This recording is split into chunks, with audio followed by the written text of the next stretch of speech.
Friends, അസ്സലാമു അലൈക്കും. അപ്പോൾ ഇതൊരു തമിഴ്നാട് സ്റ്റൈല് യെല്ലോ റൈസാണ് കേട്ടോ. നല്ല ടേസ്റ്റും നല്ല സോഫ്റ്റ് ആയിട്ട് അടിപൊളിയാണ്. അപ്പോൾ ഇത് നമുക്ക് എങ്ങനെ ചെയ്യാമെന്ന് നോക്കാം കേട്ടോ. ഇത് നമ്മൾ കുക്കറിലാണ് കേട്ടോ ചോറ് വെക്കുക.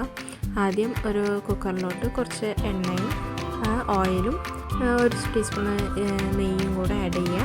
അതിലോട്ട് ഒരു 2 കഷ്ണം പട്ട, ഒരു 3 ഗ്രാമ്പ്, 2 ഏലക്ക ഇട്ടിട്ട് അതൊന്ന് ചൂടായ ശേഷം ഒരു വെല്ലുള്ളിയും വെളുത്തുള്ളി മാത്രം, ഒരു 5-6 പല്ലി വെളുത്തുള്ളി മാത്രം, ഇഞ്ചിയുടെ ആവശ്യമില്ല അതിൽ.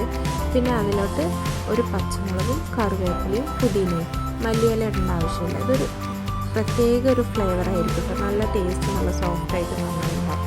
എന്നിട്ട് ഇതിലോട്ട് നമ്മൾ കുറച്ച് മഞ്ഞൾപ്പൊടി ഇതിലിടണം. ഇട്ടിട്ട് വെള്ളവും ഉപ്പ് ആവശ്യത്തിനും ഒരു നാരങ്ങയുടെ നീരും കൂടെ ആഡ് ചെയ്തിട്ട് ആ വെള്ളം ഒന്ന് ലൈറ്റായി ചൂടാകുമ്പോൾ നമ്മൾ മാറ്റി വെച്ച അരിയും. ഇപ്പോൾ ഇതിൽ നമ്മൾ ബാസ്മതി റൈസോ കീമ റൈസോ ഒന്നും ആവശ്യമില്ല. നമ്മൾ യൂസ് ചെയ്യണ പൊന്നിയരി ഉണ്ടല്ലോ, അതാണ് നമ്മളിതിൽ ആഡ് ചെയ്യേണ്ടത്.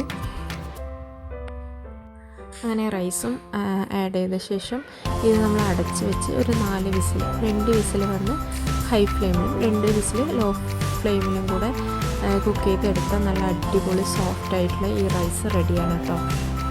ഇത് നമ്മൾ ചിക്കൻ കറി, ബീഫ് കറി, മട്ടൻ, ഇനിയിപ്പോൾ ഒന്നുമില്ലെങ്കിലും എഗ് കറി, എല്ലാത്തിനും കൂടെ ഒരു കോംബോ ആയിട്ട് നമുക്കിത് കഴിക്കാം. നല്ല ടേസ്റ്റും നല്ല സോഫ്റ്റും ഈസി ആയിട്ട് റെഡിയാക്കാനും പറ്റുന്ന ഒരു റൈസാണിത്.